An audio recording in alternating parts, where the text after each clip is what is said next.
Do that.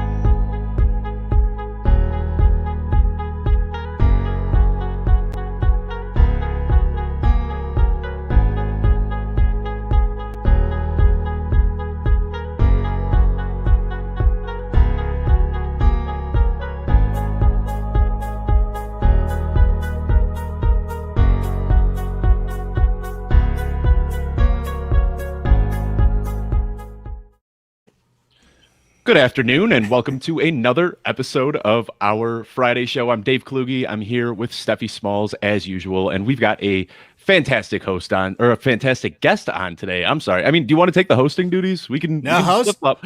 Host is okay. You know what's funny is yesterday I was on GMFB for the first time this summer, and somebody on Twitter is like, "Oh, every time I turn into GMFB, you're hosting," and you're like, first of all, I wasn't hosting. It's my first time this summer. And then he went on to say how awful I was.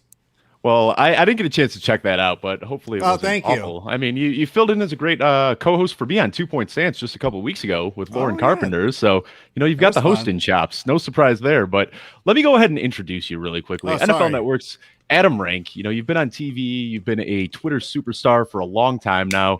I don't even want to give you the full introduction because I'm sure you've got some stuff up your sleeve that I don't even know about. So why don't you let everyone know? No. I don't know. What are you working on right now? I have nothing. Listen, I filled in for Kyle Brandt yesterday as the stunt double, as the knockoff version. I know neither one of you are old enough to remember the Monday Night Wars between WWE and WCW. I'm a little bit older than I look. Or I'm sorry, maybe. I'm older than I look. I was there for it. I'm actually just convinced my wife we're going to be watching Monday Night Wars. She made me watch Glow, the Netflix show. Oh, that was so good. It was such a good show. So we watched that, and I said, cool, now we're going to watch Monday Night Wars. So we are starting that next week. Oh my gosh, how fun. So I was the Glenn Jacobs. I was the fake Diesel. All right. Which like 4 people got. But it was worth it though. I also made an Adam Page, Kenny Omega reference that everybody, like the people who know.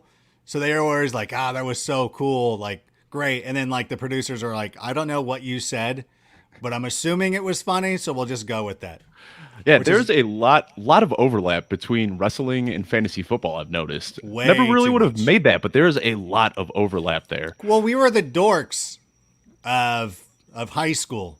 Like nobody really liked me because I was into fantasy sports. I was into like things that are actually cool now. Comic books.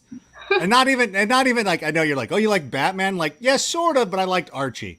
But now like Riverdale is a cool show. I was into Archie. Obviously the Star Wars thing I was huge into.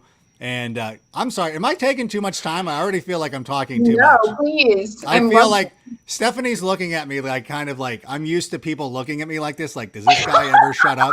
No, I love any time that someone can ramble and I don't have to. Please.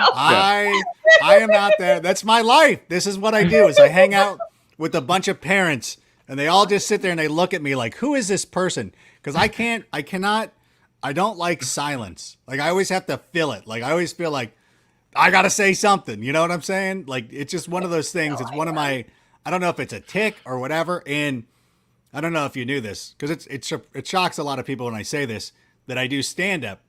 And it was one of the big things is this comic once told me, he said, he's like, silence can actually be really good.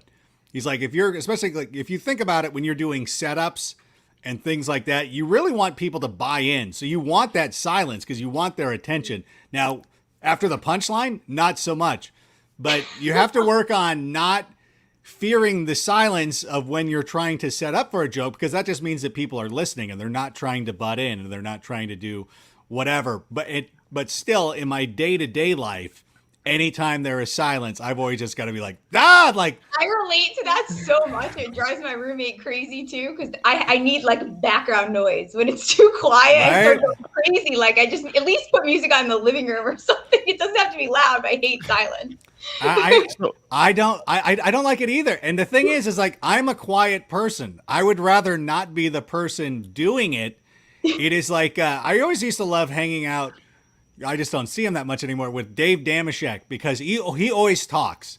Like he's constantly talking to where you're going to sit back there in the corner and just hang out for 30 minutes and there's going to be just nonstop chatter, which is great. So anytime there's somebody like that who's a big personality, then I can just be like, oh, cool, I'm going to sit here.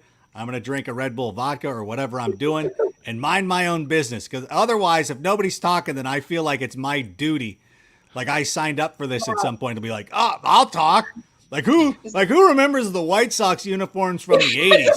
How cool are those? Like they're not people are like, okay, why are we talking about this? I have no idea. Well, before we get into talking and getting to know you a little bit, we haven't gotten through the formal introductions yet. So, Steffi, I think everyone knows who you are. That's why I felt so bad. Is this, we haven't even introduced Stephanie yet. That's why I feel like I felt bad. We're 6 minutes into the show. You haven't even been able to introduce your co-host because I won't shut up.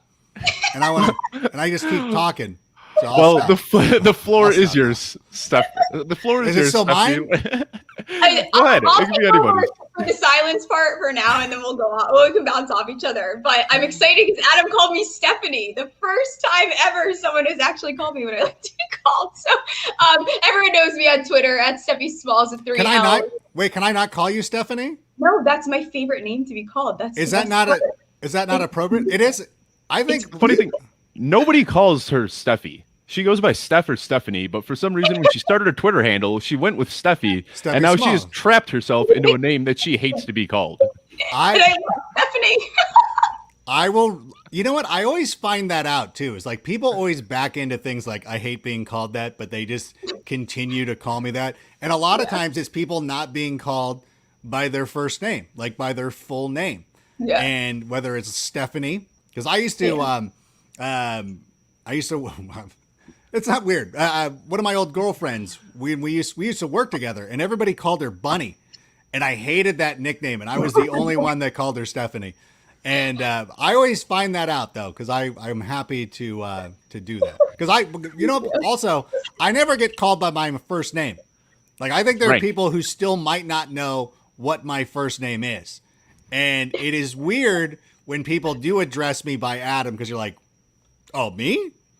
Like every time people are like, I usually respond like rank, and they're like, yes, you idiot. Like that. I'm like, oh, I'm not used to being called by my first name. Although, for the time being, the school moms that I hang out with call me by my first name, and it's like it just means that I'm in a different world. So you don't have to answer, but I've often wondered if Rank is your real last name because it just makes too much sense for fantasy football. I've always thought that it has to be a stage name. You know, you're ranking players all day, or is this just some fate of God that just worked out perfectly for you? My real last name is Godletsky. No, I'm kidding. All right. No, it's no. It's legit. No, it's not. My real last name is. Just kidding. I'm not. Mine's not Smalls. Mine is Rank. It's awesome. It is. It's my birth name. Which was like not fortunate growing up with that last name. But you have fulfilled your destiny now as an NFL expert working in fantasy football, ranking players. I mean, it just can't work out better than that. So congratulations on fulfilling the destiny of your last name. Anyway, we are thrilled to have you on today. If the parents ever complain about the career, I'm like, well, it's your last name that you gave me. We could have gone with my mom's maiden name, which was cool as well. But nope, we're not doing that. Well, this worked out perfectly for you. So the way the show goes, we're going to get to know you a little bit, ask a little bit about coming up in the industry, all that fun stuff, and then we'll talk some fantasy football at the very end. So the first question I have for you, a lot of people talk about what it's like to make it in the industry, and everybody's definition is a little bit different. But I think you'd have to say that working directly for the NFL Network is making it. You've been there for about 25 years now. So I just want to know, when you first started there, what was that like? I mean, what did it feel like to get hired by the NFL? I got to imagine that was your childhood dream. Yeah, I was still a child when I was hired. That's the craziest part of it, is that getting an internship with the NFL out of college was just something that you didn't really fathom, as everybody was going on to do other things. And I think a lot of people who are in journalism have to work for all these small town papers like the Inland Empire Bulletin or anything like that. It's the Temecula Times, whatever it is. And nobody's just waltzing into these things where they're like, hey, you're just going to start working for the NFL. And I was very fortunate to get an internship with the NFL, stay there, wouldn't leave. Like once I got in there, I just kind of dug in. Like, I'm not leaving. Like they're going to find me here, which is kind of what happens sometimes. They just find me there. Like, how are you still here? Like we were having a thing, a meeting last week. I probably shouldn't even talk about this because it was kind of a touchy subject. But like somebody was sitting there like, I just had my 13th anniversary and nobody acknowledged or whatever. And I'm like, bitch, I've been here for 25 years and nobody has said a word. So I don't want to hear it from you. 13 years. We said something, so that doesn't matter. Wait, am I not supposed to work blue? I'm sorry.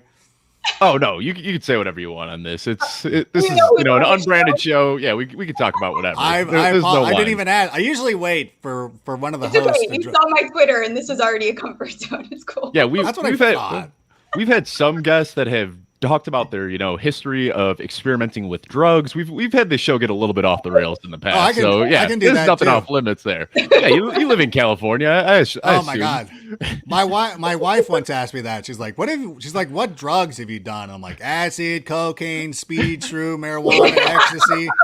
She's like, in one night? And I'm like, no, not in one night. I would not have been here. What drugs have you not done? Might be the better question at that point. Meth. That's a good line to draw. Which is weird.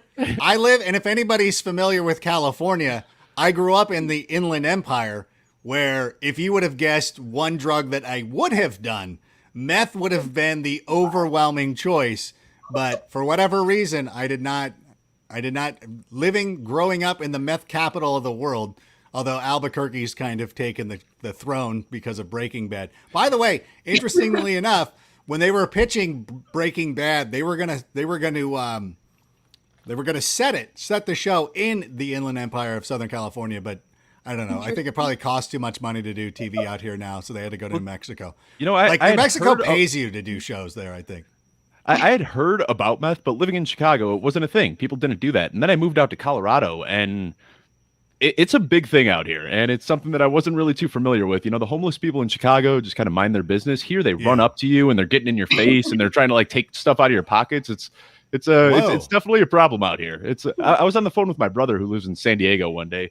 We're just talking, catching up, and then all of a sudden I hear he stops mid-sentence, and then I just hear commotion, and he hangs up, and he's like, some guy just ran up and punched me in the face and ran away, and that was it. And it was just it's a little different out west than it is in Chicago. Oh, dude, it's crazy. And everybody's like, why are there so many homeless here? And I'm like, I mean, if you're homeless, are you going to be in Minnesota?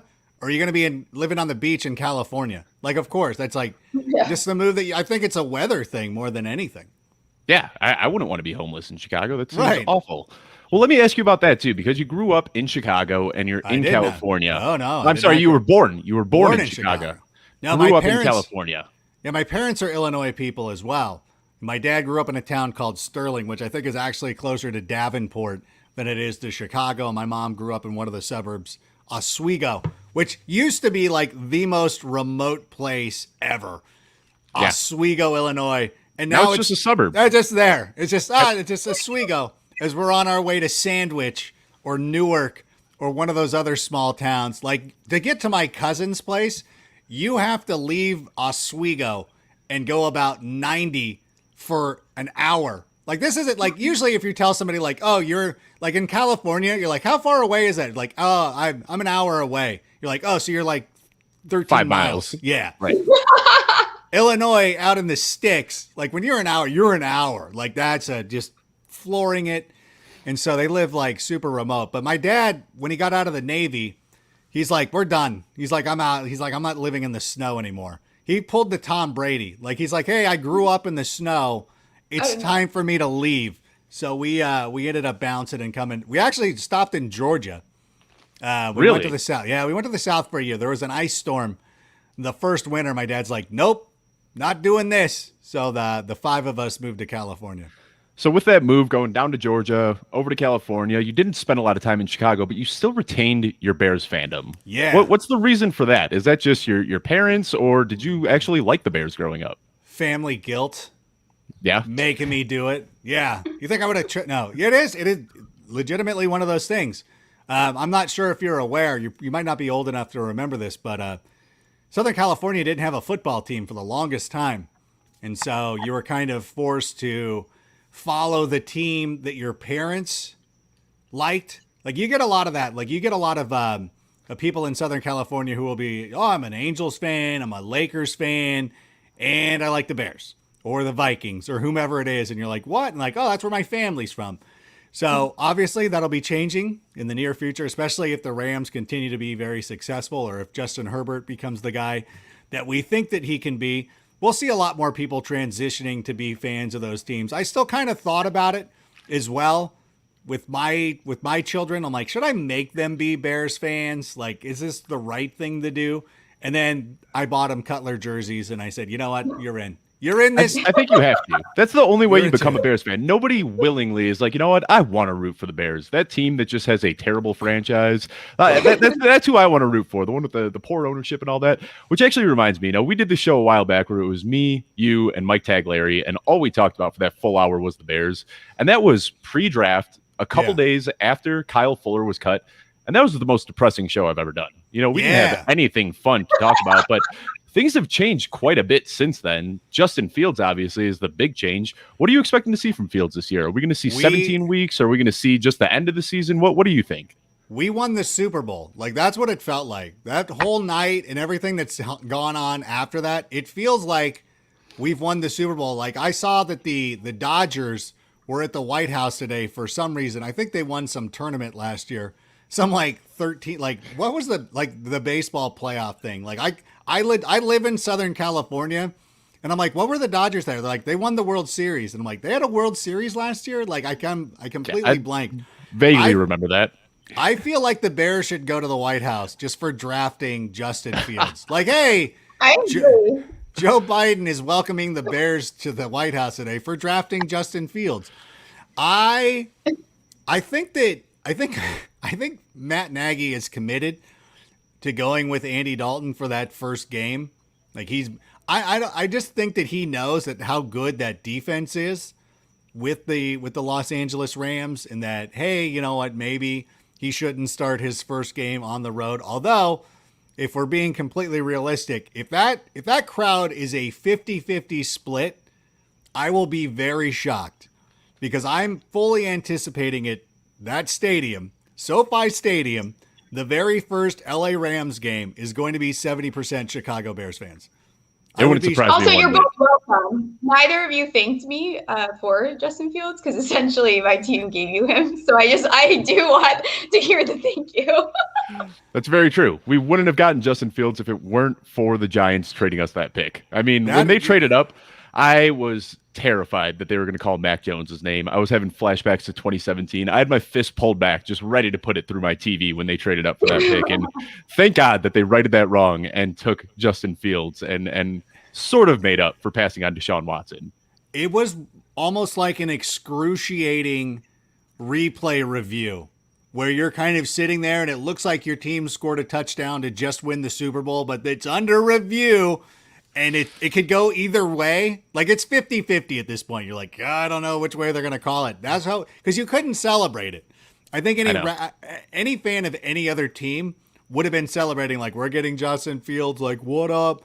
I think everybody else was just kind of like, like Bears fans knew better. Like you said, Dave, like, it could have easily had just have been Mac Jones, and it would have made complete sense. And I would have had to have gone on and tried to sell it to people. I might have actually quit. I might have just been like, you know what? I'm going to go work at Costco. I'm just giving up everything. I would have found a new team to root for. Had they drafted Mac Jones on that Thursday night, I would have found a new team to root for. Absolutely. And in 2017, that was, the pre-COVID days when everyone was going out, and me and all of my buddies, we were at a bar watching the draft. And when they traded up for that pick, everybody was high-fiving and hugging, and we thought we were getting Deshaun Watson. And when they called Mitch Trubisky's name, it felt like somebody just punched me in the gut. It was absolutely brutal.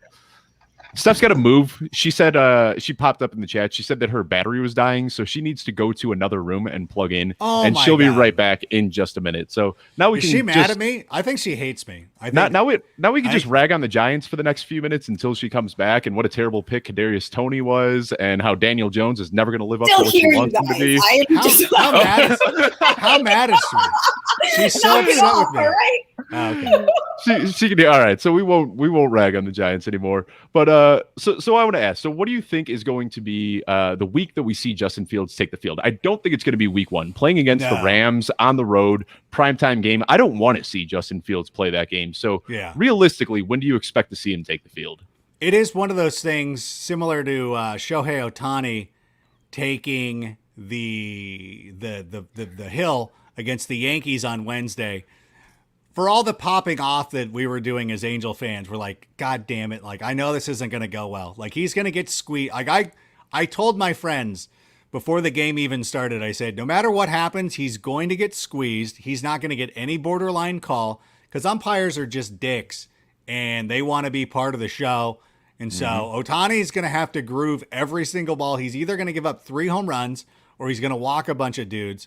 And once they didn't give him the call on the line. Like, it was a strike, but they called it a ball because Brett goddamn Gardner was up. You're like, oh, okay, well, I guess that guy should be like prime Jeter. Sure, he gets the benefit of the doubt, but Brett Gardner, like, stop it. I also would fear a similar type situation with Justin Fields, especially with it being a TV game against a good defense. I know it's a road game, but I just wouldn't want it to go wrong. And I just don't want to put him in that position. And I know guys like, and I love when Ditka comes out and he's always like, oh, this is the quarterback who should start week 1. It's like, bro, if you would, like, my dad still gets pissed about him starting Flutie over Harbaugh. Like, the fact that when you think of the Bears of the late 80s, and that they had Jim Harbaugh, who turned out to be a pretty good NFL quarterback. You think, like, he led the Colts to the AFC Championship game in, was it 95 or 94, one of those years? He was a good NFL quarterback, and it's like, that was a good enough quarterback to win with that defense. Like, it's garbage that they just didn't let Harbaugh do it. I think that we talked about the Greg Olsen trade, but my dad was, like, a big proponent of, like, they should have never effed with Harbaugh and just let him go out and do his thing because he was the quarterback that we needed. So with Justin Fields, I feel the week 4 game against the Detroit Lions is probably the opportunity to get him into the mix. I know, I don't know why people are so heavily into Dan Campbell. I guess because he's just different and does things.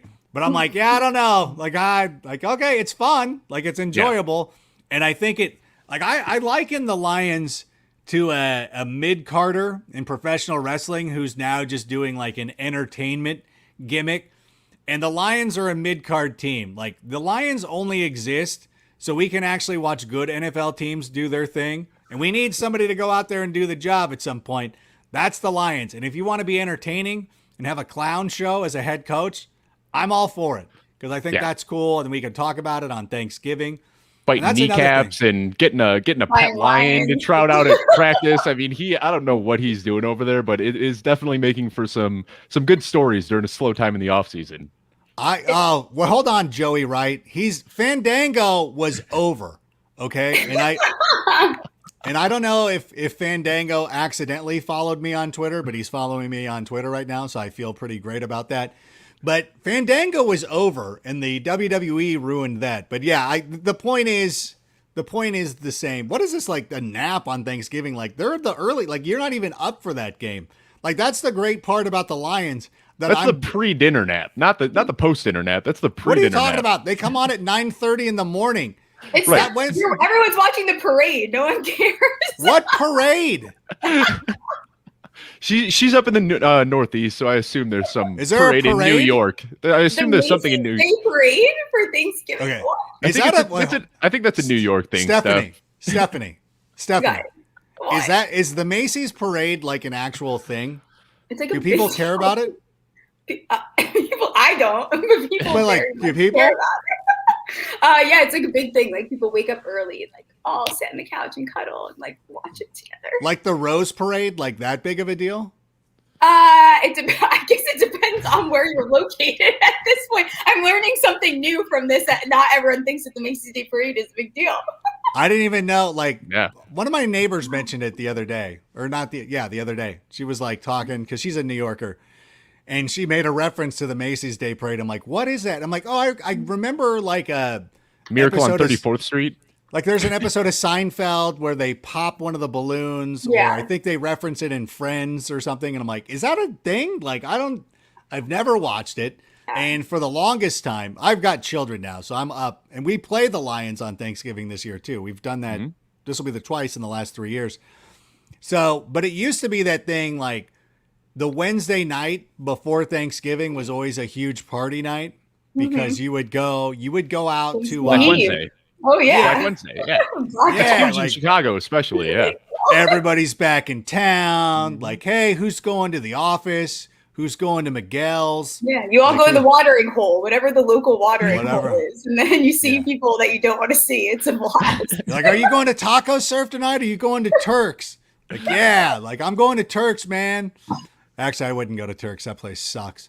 But there's a tap room. I accidentally, you know what's funny is as a retired from the game person, it wasn't COVID year, so it must have been 2019. I inadvertently went to a tap room, like a small town brewery, that Wednesday night, not even thinking, because I was like, oh, you know what? I'm going to stop by and grab some beers for the way home. And, or not, yeah, I was going to pound them on the way home, on my way home. And then I sat there for the long drive home. The long drive home. It's really close to my house. So I was coming home. I stopped by, and then all of a sudden, just throngs of people showed up. And I'm like, oh my God, like, what is happening? And my friend's like, yeah, dude, Wednesday before Thanksgiving. You're like, oh yeah, that's right. Like, it's just a work day. It's like a regular Wednesday night work day for me. I did stardom, sit-em. Like, it was like a thing. Like, I was like, oh yeah, that's right. There's games tomorrow morning instead of tomorrow, or in addition to tomorrow evening. All right, I want to change not really change topics so much because you've got us both. This was football. I was talking about football for a second. I don't want to talk about football. You know, you already alluded to you doing stand-up comedy a little bit, and obviously anybody that's watched you on TV, seen you on any shows, knows that you are just going to just lace all of your persona, your analysis, all has comedy in it. And what I'm wondering, is that something that you ever catch flack for? Like, do people get just not like the fact, like, oh, you know, football's supposed to be serious? Is that something 100%. That you have to deal with? Oh, 100%. Yeah, there's a lot of people, you know, and you get it on social media, whether it's Instagram or Twitter, and people are like, oh, can't you be serious about this? Like, what's wrong with you? And some people really enjoy the really statistical, just straight laced, just give me the numbers. That's all I care about. I don't care about your dumb analogies. I don't care how many times you've seen San Andreas. I don't care about the fact that Daniel Jones reminds you of Star Wars Episode 9. Okay. No, like this is the thing. No, and I don't mean that in a bad way. But every time I watch Daniel Jones, it's like watching Episode 9 because I'm sitting there going, I don't know whether this movie's good or not. There's some things that are visually appealing, like the fight on the fallen Death Star and the moon of Endor. That's visually stunning. And similarly, I will watch Daniel Jones at times and feel the Giants really have something here. He looks like a great quarterback. He could be a franchise type quarterback. And then there's other cringeworthy things that happen, and I don't know what it is. And then you realize it's bad. Yeah. I'm like, I don't like this as much as I thought I did.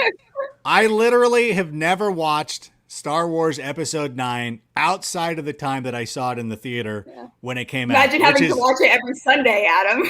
Yeah, could you? Yeah, that's bad. Like, hey, here we go again. Oh, it's the scene with Rose. Pop it in, Episode 9. I got it. Great. Here it is. Well, by the way, I think what so many people don't want to admit is that this is also the entertainment industry. And like there is a purpose for people that just want to have the cut and dry, black and white, data forward articles. But then you see people like you and Matthew Berry that have these personalities, and you guys are funny, and you put so much of your personality into your analysis that's what separates you. And a lot of people struggle to understand that. Yeah, you know what? And that's one of the things that always drew me to Matthew Berry is the human side of him. And it's funny because in Southern California, he used to come on a local radio show, Mason in Ireland, and he was the talented Mr. Roto. at this time because one of the hosts, Steve Mason, loved playing rotisserie baseball. And Matthew was actually very good at that. As great as he is in football, he was just as great in baseball. So I really loved this guy. And I'm like, gosh, and he was super funny. And then come to find out, it's no surprise that he was a comedy writer. I believe, I don't want to give his Married with Children. Everybody knows his resume. Like one of the Crocodile Dundee movies, one of the obviously Married with Children. I always love too when people will give him grief. Like I don't think that they understand it's not the burn that you think it is to try to roast somebody who wrote a movie that actually got produced. Like, do you want to know how many scripts are floating in the ether right now that have never been made, will never be made? Do I have a copy of my screenplay of the Robin and the Seven Hoods reboot? I do. And if I ever run into George Clooney, I'm going to bring it up because when Ocean's 11 came out, there was another Rat Pack movie called Robin and the Seven Hoods. And I'm like, oh, they should remake that one. Like, it's a very similar thing. Like, it's all the Rat Pack buddies. It's Dean, it's Sammy, and it's all those guys. And I'm like, this would be a perfect thing for them to do. And I came up with a concept for it. And not even like a month or 6 months later, George Clooney actually bought the rights to Robin and the Seven Hoods. And it's never been produced and it's never been made. And if I ever get a chance, and it's funny because they will send me and you wrote that screenplay. I just want to make sure I'm following. You wrote the screenplay, and then George Clooney bought the rights of it. And he didn't. Okay. Oh, sorry. Right. He did not buy the rights to my screenplay. All right. These are two independent things. George Clooney does not own the rights to anything that I have written. But I was as a hobby, as a lark, I wrote this movie script like, hey, this would be really cool. And then not knowing, how Hollywood works. And then there was like a little Dateline, like a Hollywood Dateline thing, like, oh, George Clooney now owns the rights to Robin and the Seven Hoods, where if I wanted to sell that, I would have to pitch it to him. And I still have the idea. I can't go too much into it because somebody will probably hear it. That's one thing, like doing stand-up in LA is saying something on stage and then you see it in a sitcom 3 years later. You're like, oh, that's interesting. Like, there's some writer that was in that crowd that really liked my joke. Like who? Like, and sometimes it's coincidental, I'm sure, because there's like, hey, like we've all talked about this. Like whenever you're doing observational humor, that's one of the risks that you run. Like, oh yeah, like two people could have come up with the same type of concept. Like, oh, like, hey, they should make the entire plane out of the black box. Like that's it. Like a lot of people can come to that conclusion. Like just look at Twitter.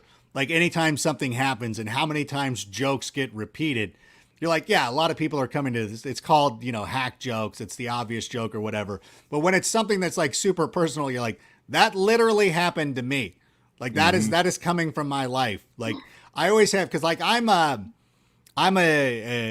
mistake. Like I wasn't a planned pregnancy, so to speak. Like, and I was walking through the grocery store one time with my father, and he stopped in the liquor aisle and grabbed a bottle. And he's like, "Hey, Adam," he goes, "I don't know who you should thank more for being here, your buddy Don Julio, or the craftsmanship of the Puerto Vallarta condoms I purchased on our 20th wedding anniversary. But hey, you're here anyways." About it. And do you just get a bottle of Don Julio now every year for your birthday as a reminder? I should. Oh my God. Why have I never done that? Hold on. My wife's texting me. I'm sorry. No worries at all. I do want to ask you, once you're done responding to this, though, I do want to ask you a little bit about the comedy, because stand-up comedy is something that I've always been intrigued by. And one of my friends tried doing this in Chicago a while back ago and just absolutely face planted, just completely bombed, got up there, did his 10-minute set. And, there were a couple jokes that, made some of his friends smile, but not a single person in the audience thought it was funny. But I think his problem was he went up there and he's a naturally funny guy. He just went up there and he just tried talking for 10 minutes. So what I'm wondering, when you do stand up, do you kind of have a rehearsed act that you're working on, or do you just go up there and just wing it? Oh my God. No, it's a rehearsed act, like number one. And there's a lot of times that you'll veer off onto subjects. And it's cool too if you have if you have your act going, that if you ever do want to step away and do some crowd work, as they call it, you can go do that and know that you have jokes to bring people back. Because a lot of times it'll happen to me. Like somebody will say something, somebody will be like, there'll be somebody in the audience. The last time I did a show a couple of weeks ago, like I could see some girl talking to another girl in the audience, and I'm like, are you trying to explain to her what a tap out shirt is? And she's like, yeah, I have no idea what that is. I'm like, how do you live in Orange County and not understand what a tap out? How have you survived here and not known what a tap out shirt is? And it was, and so I think that as you go on more and more, you can develop a voice of like, you can change things up. Like I have a set act and I have certain things that I'll talk about. Sorry to pull back the curtain. The story about my father actually I do tell that on stage from time to time. And I have other things that I like to talk about. And so I always have my set routine, but then there's sometimes that I go out there and I'll just screw around and not wing it, but like know that I have an opening. I have a little opening sequence that I go through because my opener is the same joke that I've used for 15 years. It hasn't changed because it takes 10 seconds to tell. Everybody laughs. And then you immediately let the audience, you put them at ease, letting them know like, okay, this guy's funny. He's going to have jokes. Because I think a lot of times people are worried about that. Like, who is this person? Are they just going to go up there and think like, I'm a funny guy? Like, dude, I was standing in line at Del Taco and like, nobody wants to hear your story. So I have a joke and I get into it and I do a little thing and it builds and it goes. And then during that, after like 2 minutes, I can go into like, if I want to try something new, or I want to do something a little different, if I want to just tell a story or something, I've built up the credibility with the audience that they'll go along with me, that they're going to pay attention and they're going to listen to me. Because the last show that I did was in somebody's backyard for a PTA event, which was actually very fun. They had well over 100 people.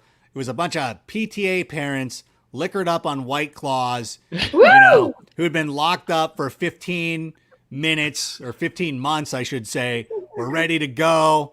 And so it was easy to do that. And I just kind of went up there because it was in a town called Mission Viejo, which incidentally is where Mark Sanchez went to high school. So I just was sitting and I go into a thing about like, what is Mission Viejo's deal? And like the parents just start howling. I'm like, I don't know. Like you're just this white town in the middle of Orange County. And I'm like, am I still in Orange County? Then I drove by the Blue Lives Matter flag and I said, oh, yep, still in Orange County. Okay, cool. The Trump family's there. They're there, and you just kind of go on like that. And we had a good time. And I started ragging on like the Inland Empire or whatever, which is sort of my act. But I obviously can't go to Chicago. Like I can't be in the Beat Kitchen at Chicago and start talking about like the Inland Empire in Huntington Beach. Like, isn't Huntington Beach like the biggest white trash town? Because I live. So they're very, very local. Although, you know what? This actually gives me you know what? I think okay, write this down, Stephanie, because I might have to come back to you. Huntington Beach, for anybody who's like, it trends on Twitter. So it is sort of infamous. So you should have heard of it by now. My brother lived there, actually. I was just there 2 years ago. I've been there before. It's terrible. It's okay. You don't have it. It's an awful place. And if you don't know, if you've ever seen the show Breaking Bad and you think about the white trashville that the town like that you use in Breaking Bad, imagine that was in a beach city. Like it's the Breaking Bad town just dropped right on a beach. So you have like all these a lot of meth heads living on the shore. It's like a lot of meth heads in RVs on the sand, except there's an ocean, not just endless sand. Like it's the same thing. Yeah, we were sitting on the beach in Huntington Beach, just enjoying the sun and the water and all that. And some guy runs in fully clothed and he's up to his chest in the water and he was fighting some imaginary war. I have no idea what substances he was on, but he is holding guns and running around and shooting and fighting some imaginary war, chest deep in water in the ocean. And that was my first taste of Huntington Beach. And, it didn't get much better from there on out. Oh, my God. You're there for the weather. That's what California's about, right? That's why everyone moves to SoCal. But everybody's got a flat bill cap. Like there's a homeless population in Huntington Beach, and everybody's very concerned about it. And I'm like, how do you know it's a homeless person as opposed to the burnouts that are in these beachfront bars just hanging out. Because like the homeless guy, like every dude who lives in Huntington Beach looks homeless. They've got flat bill caps. They've got dirty ass flannels on. Like you don't know. Like people will post photos on the community forums. Like, I can't believe this homeless person's doing this, and you're like, I don't think that's a homeless guy. I think it's some dude who works at the surf shop. He got overserved at Hurricanes, and now he's just taking a nap here on the bench. Like you can't tell. Like there's no backpack around him. He's just a dude in a dirty flannel. I don't know if it still exists, but about 10 years ago on Twitter, there was a Twitter page that was hipster or homeless. And that's all they do is post a picture of a person. And then all the replies were people guessing whether it was a hipster or a homeless person. And that was one of my favorite pages back in the day. But anyway, since we're talking about Los Angeles a little bit, I want to ask about Ohtani. You asked that we talk about this, and I just want to know what this is like because his hype coming into the MLB was just astronomical. And then his first few years, he didn't really live up to the hype. And then this year, it looks like we see the second coming of Babe Ruth. Like what this guy is doing is just something that we haven't seen anybody do. I mean, in my entire lifetime, your entire lifetime. So what is that like as an Angels fan to finally see that prospect just click and figure it out in the MLB? Oh, it's so much fun. And it's to watch him single-handedly win some games. Like he did it in Tampa, which was incredible. And it was, I was just there last weekend. I saw him play. I was excited to tell you. Oh my gosh. It's fun. Like he's so It was his athletic. near cycle game is the one that she was at in Tampa. Yeah, that's what I was at. I was like, this is crazy. He's so freaking good. And he didn't get the single of all things to not get. Right? It's funny. He's like too good for himself. A little bit. Yeah. Like dial it down a notch. Like settle for a single this time around. Right. He's incredible because he's so gifted athletically. And I think that that's one of the things that people weren't picking up on, because one of the reasons that the hype sort of slowed nationally was that he wasn't pitching. And then he was just a DH with the guy who had, Tommy John surgery, but he was still a DH hitting bombs. And he runs so fast. I don't think people understood how fast he actually is, because somebody was asking me, it might have been my wife who was asking me the other night, like, is he faster than Trout? And I'm like, oh, yeah. I go, Trout would never say this, but like, yeah, he's faster than Trout. Like, he's faster than a lot of people. His strides are just so much longer. He's getting from first to second base in half the amount of strides that it takes Mike Trout. Yeah. And, and baseball is just far too regional. And I think that that's part of the problem, is that people only care about their own baseball teams. And even me, who would consider myself an ardent baseball fan, like I still don't know. I barely know about the Dodgers. Like it's tough for me to keep up with them. I only keep up with the Angels. I do pay some passing interest in the Cubs and the Padres, but it's very hard to keep up with them. Like it's very hard to keep up with any baseball. sport when you're covering the NFL too. Yeah, that's the same thing as well. And it's like the games aren't always as exciting. And I know a lot of people will blame the West Coast. They're like, well, he's on the West Coast. We don't see their games. And I'm like, how did Kobe get famous then? Because he played on the West Coast. Yeah. But it's like the games aren't as exciting, and you have to wait. Like when Jordan was in his prime, the ball was always in his hands. Mm-hmm. And with Ohtani, unless he's pitching, he's getting to the plate 4 times a night. You got to be ready for it. Like you almost need a timer. Like there should be a Twitter. I think there's a Twitter account that I follow that's like when Ohtani's at bat, you get a notification. I'm usually, because I gotta. It's tough too now with kids, because they messed with the start of the baseball games. So I'm putting my kids to bed when they should be. When my kids share a room. So when I put the younger one to bed, and I'm reading, the other one's in the master, and I tell her, I said, listen. I go, I'm going to leave the TV on for you. If Ohtani's up, then you call me. She's like, okay. So then she'll hear her and be like, oh, she'll be like, Daddy, Ohtani's up. And I'm like, and Corduroy moved in with the girl. Boom. There you go. Good night. Good night, dude. Gotta go. Love that. I heard somebody put this, and I can't remember where I heard it, and I'd love to credit this person, but they said baseball was the radio sport. That's something that you just listen to the radio, have it on in the background, and that's when baseball was in its, heyday. And then the TV came around, and everyone had a TV in their house, and that's when football started to gain some popularity. And now with social media, basketball is starting to grow like crazy because you get these incredible feats of athleticism and these highlights and these dunks and blocks and everything. And you don't even have to really watch a basketball game because really the first 90% of a basketball game is pointless. I mean, you only want to watch the last few minutes of a close game anyway, and you could watch that on your Instagram feed in the morning. So just kind of hearing how the media has changed and, how people prefer to consume their media, it makes sense that baseball kind of is falling out because sitting in front of a TV for 3 hours to watch a baseball game isn't too exciting. It's a hard sell for a lot of people. I've been blessed because my daughter, my 6-year-old, loves baseball games, and she's a rambunctious kid. She's the kid that, like, there'll be moms in the school who will be like, oh, I can't deal with Ahsoka today. Like, I can't, like, I don't want to, like, if I took her on a play date to one of our neighbors' house and there was another girl there, like a parent who's like, I don't want to be over, because like, I know how my child is. Nobody's telling tales out of school. She's got a lot of energy. She can be a bit much.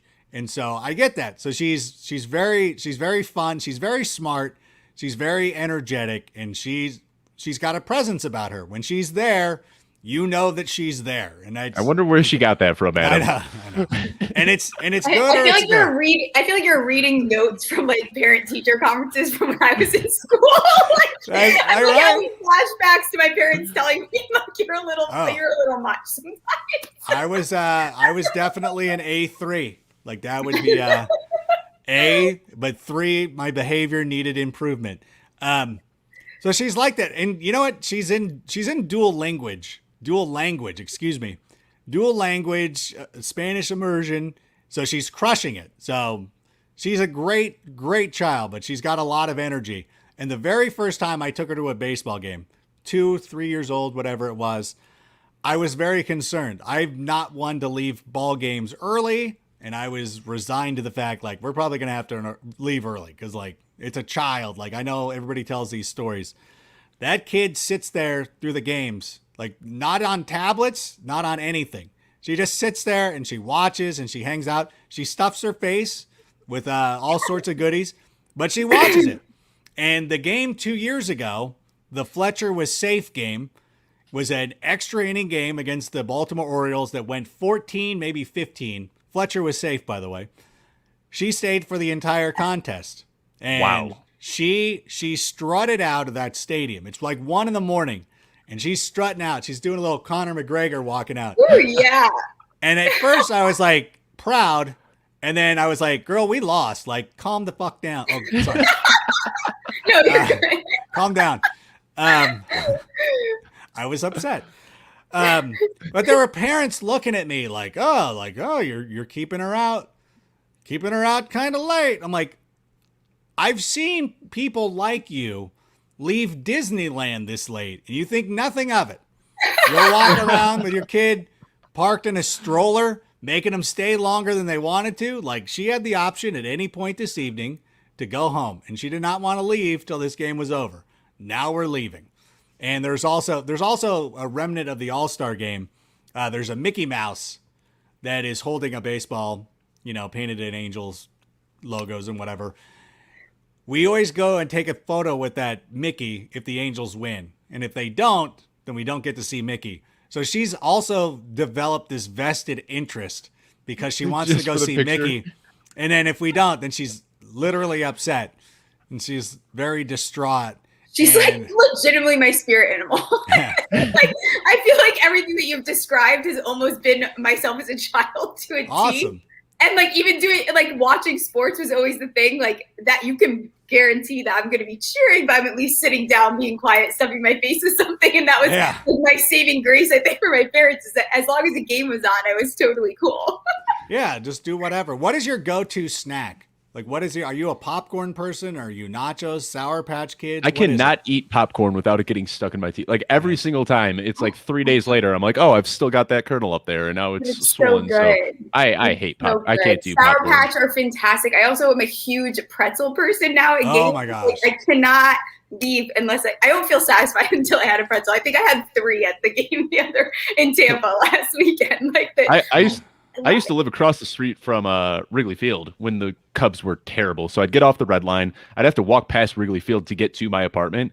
And that was when you can get tickets outside the stadium for $1, $2. Like people were just giving away bleacher seats. And I used to go in there just for the pretzels because they were that good. You know, Wrigley Field has these gigantic pretzels, and that would be my dinner more often than I'd like to admit in my early 20s. No, it's Angel Stadium has a St. Archer lounge that has this pretzel that's becoming famous, especially with Angel fans. That is that you have to have one when you're there. And there was some guy on Twitter who was a Mariners fan who was being super rude. And I'm like, hey, bro, like, that's always one of the things that I always have to, like, I feel like I always have to address when somebody's like, this stadium sucks. You're like, hey, you're going to our stadium in the middle of a pandemic. Like, I'm sorry there's no atmosphere. You're not getting the full experience. Like, it's a little different, you idiot. But I just told him... We've only got about 10 minutes left, and there's one question that I feel like we need to ask you. And Steph, you can ask this one. We've talked a lot about the Scott. So as much as I relate to your daughter, no matter what age she is, she might be my spirit animal. I don't know. But also tight ends. You have tweeted about taking Travis Kelce as your first pick in the Scott Fish Bowl. Probably a route that I'm going to be going. He probably won't fall to me, so I might have to do some Waller action. We'll see what happens. So what is your reasoning for wanting to take Kelce with your first pick? What is your what position are you in the fishbowl? I'm in the 12th, unfortunately. Oh, I'm ninth. I'm ninth. Neither one of you. I'm thinking about Waller at 9. Yeah. My whole thing was with the scoring system, the way that it's set up, that it behooves you to really make sure that you're getting one of the top tight ends in the game, to where I would value him over any of the running backs, even Christian McCaffrey, even Dal Cook or anybody like that. And it's not because of the injuries. I just think that the consistency, the week to week, the difference between Kelce and the other tight ends at his position, it's just too great. And it's something that you probably don't want to pass up on. So that is why I've been looking at Kelce and why I've been studying it. And I've been doing extensive mocks. I'm in a Discord with a bunch of other people in the other 1.01s of the Scott Fish Bowl. Oh, you're 1-1. Okay. We're 101. So we've been discussing this for weeks now. Yeah, my friend Tyler put this Discord together, and we've all been debating it. We've been mocking it. And so... Oh, do it for the chaos. That's the best part. Yeah, I might not be going Kelce because I think that if you're at the top of the draft, and it's... Again, it only takes one person or 2 people to ruin this, but in a lot of these mock drafts, it's about 50-50 of whether Kittle gets back to 212. And you're like, well, you obviously can't be guaranteed a player, but you're like, well, if I could take Mahomes and Kittle, I think that beats Kelce and Stafford, who is a quarterback that I end up with. And there is a huge risk of all the quarterbacks coming off the board. Like that is 23 picks of like every quarterback could be drafted in succession. I am really worried about that to the point of now I'm like, it probably would be better because now a couple of teams, like the most recent mock draft that I did, I'm like, let me see what happens when I take Mahomes. And then we got Stafford, and then it flipped back. And then I still ended up with 2 good receivers. Actually, I think I screen grabbed it. This is going to be great on air. So, I get nervous doing the drafts because I feel like it's going to psych me out when it comes to time. So is Mahomes is the number 1 overall quarterback, though, for you? I think everybody's looking at Mahomes 101. All right. So if you go Mahomes Stafford, then my next 2 picks, because of the flip, still ended up with Justin Jefferson and Cam Akers. Cool. The next time around, Michael Thomas and Mark Andrews. Okay. Then DJ Moore, Deontay Johnson. And I'm like, okay, Mark Andrews with those guys. So if I didn't have Mahomes, I'd have Kelce. The quarterback that I would have gotten in like the 3rd round I would have probably had Sam Darnold, maybe Star Wars. Daniel Jones. Star Wars episode 9. Episode 9 from now on. That's his name. So if I want episode 9, so I feel, I don't know. And I see that Bo McBig Time at 1.03 taking notes. I don't know. I don't know how we like with the dual quarterbacks. It just seems too risky not to go quarterback up there. It's tough. And my first time ever doing a super flex draft, when I was kind of new into the fantasy football industry, I got invited. I said, you wait on a quarterback. That's what you do. And then I ended up with like Dwayne Haskins, Mitch Trubisky, Drew Brees, got 1 year out of him. And that's just it. It's a risky game if you want to wait on quarterbacks in a super flex league because they go quick. They do, and I hate that. I tend to fade quarterbacks usually too long. But Stephania Bell is in my league. She's going she has the first position. I have the 12th, and her and I have different opinions about Saquon Barkley's how he's doing. And she wrote in the group, so I think he might fall to me there in the 12th spot because she said something. That would be nice. So I think that there's a chance that I get him. So then what do I do if I still can take, an elite tight end at that point and get Saquon? Do I just hold out and hope for the best? So because I think he's going to end up falling after she mentioned. Well, we'll see. Maybe Stephania changes her tune a little bit after the draft. Maybe she's just saying, oh, yeah, this Saquon injury is going to be something serious. And then once she gets Saquon, it's all like, you know what? I think he's going to be great. All systems go. The last question I have for you, though, and I wanted to talk about Clyde Edwards-Helaire a little bit. I just did a deep dive on him, and I'm expecting a bounce back from Clyde Edwards-Helaire, and I believe that you are too. So why don't you let everyone know why Clyde Edwards-Helaire is a little bit safer this year than he was last year? Well, I think that everybody is upset because we overhyped him coming into last season, and he was overdrafted. And I know our own Kimmy Checks took him with the 8th overall pick, and we started seeing him. One of my friends, Doug DiPaolo, was our first. It was our first time we had switched from standard to half point PPR, and he had either the 5th or 6th pick. He was right in front of me, and he knew that I liked Clyde Edwards-Helaire. I wasn't going to take him because I was going to take Kelsey, and then he passed on Derrick Henry for Clyde Edwards-Helaire. I took Derrick Henry. Doug would have won the championship if he had picked Derrick Henry, because the rest of his team was good. And so I think there's a lot of people who are playing with a lot of, the I don't want to make light of the words, but, you have a bad feeling about Clyde Edwards-Helaire that's not his fault.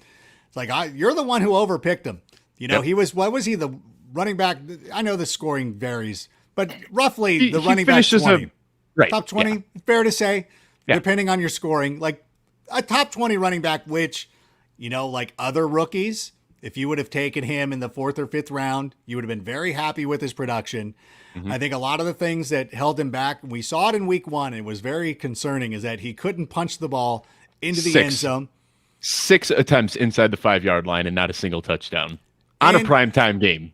Yeah, so that was very disturbing. But you know what? Full year, that was a COVID year.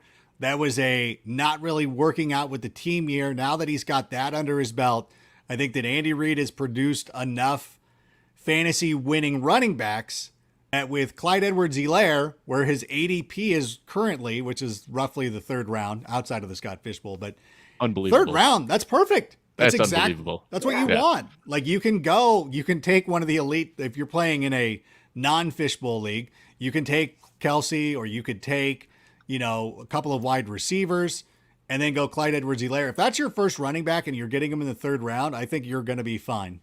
Yeah, I couldn't agree more. And I'm with you on that. Something that really jumped out to me is that prior to Le'Veon Bell showing up, he was 3rd in scrimmage yards in the NFL. Like, he wasn't scoring touchdowns, which is obviously frustrating, but they wanted to get him involved. And I think that, we talk about regression all the time and regressing back to the mean. I think that he is in a position to regress back to that mean. And when it comes to players that can outperform their ADP, I don't know if there's a better guy out there right now than Clyde Edwards-Helaire. It's so easy for people to get emotional because they drafted a guy too early, like the year before, and then they decide that person sucks. It's like, none of us told you to draft that person that high. So that's a personal problem. It's a PP.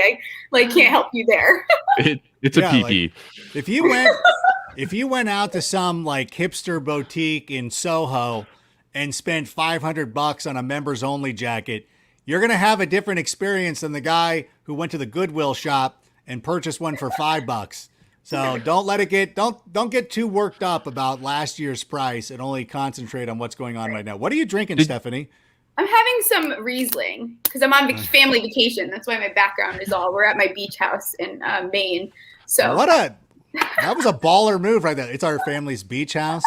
Yeah, but it's not enough outlets. I had to, go off camera with freaking Adam Rank on, so it's like not as luxurious as you would imagine. It looks. I knew it was a different setup, but I'm like, the second home. That's what it is. Steffi is just worldwide. We've done shows with her in Columbia, Colorado, Miami, Maine. Ohio. Columbia, Columbia. The cocaine capital of the world. Joking. Sorry, that's a dad joke.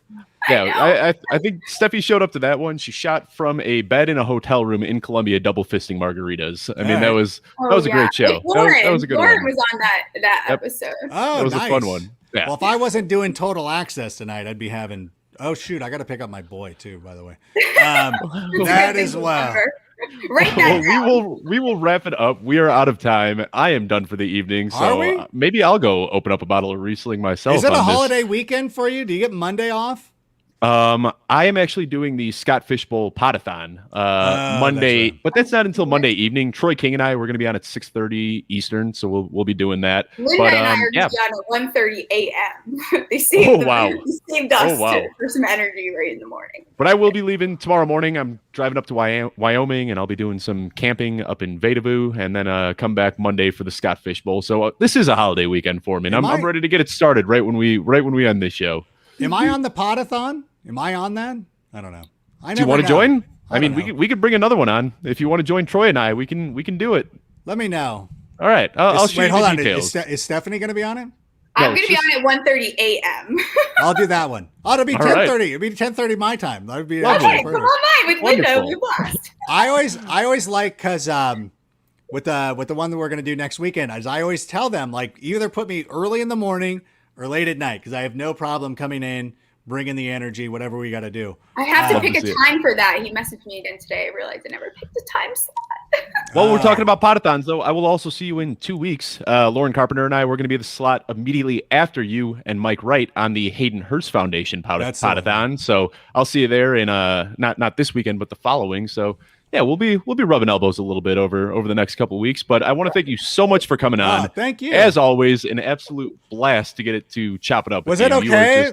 I feel like I was terrible today. Oh my gosh, you were like, I did, quote tweet this in the middle, and I was like, Adam is a riot and a national treasure. You guys are missing out if you're not watching this. You are fantastic. I feel like I tell the dumbest stories. And you are you are fantastic. Yeah, that's so nice of you. Thank you. Actually, I probably shouldn't even say this on air, but when you were on for the Meatball Hour, my mom watched that episode, and she has not shut up about you since. She fell in love with you during that. She's like, that guy is so funny, and she asks all the time, do you still talk to that Adam guy? And I'm like, yes, and Mom, this is true story because he told me this prior. This is not she just fell in love with you during that show. She must love like thin crust pizza because I know we talked about that. We talked heavy about thin crust. But before we sign off, before we do, by the way, yes, hold on. Yes. Scott, I know Scott was on here last year. I had 1.01 and it took me forever to make my pick. If I'm not there in the first 10 minutes, because there's a good chance. It starts at 7 a.m. I should be up. My kids get me up early anyways. Just put me down for Mahomes. I think I have it auto-picked right now because I just don't want to miss it again because that's the worst. What day is it on? It's Monday. It is Monday, July 5th. Dave, you didn't put that on our calendar. Dave and I share a calendar. It's not on the calendar. I don't know. Ready for it on Monday. That's when the Scott Fishbowl kicks off, and it'll be just a party in the fantasy football Twitter community. I can't wait for it. But Adam, I know you're pushing your Instagram, so plug this for the audio listeners. Let everyone know where they can find you on Instagram, Twitter, or whatever. F my Instagram. Let's give a shout out to everybody. I've been cracking up on the comments. They've been fun. A lot of times, sometimes when we do some of these, like I won't call out people or shows where you're like looking at the comments like, dude, like you might just want to retire. This was the most no, this isn't any bullshit at all. This was one of the most enjoyable comment sections that I've seen. Bo McBig Time, Rick, the Joey Wright, excuse me. But you guys, Calvin, Beth in Orange County was a good show. All right. You guys have been fun. So I appreciate it. You can follow me on Instagram at Adam Rank NFL. especially if you're a Bears fan. I have a huge Chicago following on Instagram for some reason. Well, I guess it's not surprising. For some reason. I mean, you're a Bears fan, of course. Yeah, we flock together. I guess it makes sense. Steph, let everyone know where they can find you on Twitter besides on their timeline, whether they're following you or not. Hey, you stole my dad joke, Dave. I did. I'm sorry. Adam. That's my favorite dad joke. Yeah, so you guys can find me on your timeline because that's where I am. Yeah. And if you want to follow me directly, you can find me at Steffi Smalls with 3 L's. All my stuff is with FTN. So glad to be back. Thanks, Adam, for coming on. This was an absolute blast. Thank you. It was fun. By the way, I'm going to interrupt you one more time. I don't know how it is, but I always see the two of you. I always see your tweets all the time. You and Sammy Stacks are the three that come up. And I'm not upset about it at all. And maybe it's because like who I respond to or whatever. But we've hacked the algorithm. It's got to be. Like, people wonder how we got here. We've hacked Twitter. Yeah. You two and Sammy Stacks are the algorithm for me. Those are the only tweets I see, and the Otani accounts. Yeah, we're forcing our way into the industry. My mom sends a check to Twitter every single month, and they just make sure that all my stuff gets pushed up on the timeline. Was it you that I burned because you were talking about Aaron Rodgers ADT or like why? You got me good, Adam. That was a good one. I said, why is Aaron Rodgers getting drafted behind Tom Brady and Matt Stafford? And he goes, yeah, in the drafts that I've been seeing, he's getting drafted ahead of Drew Brees too. You got me. God damn. Well, anyway, thank you so much for tuning in. I am Dave Kluge. And I'm Steffi Smalls. And thank you for tuning into our Friday show.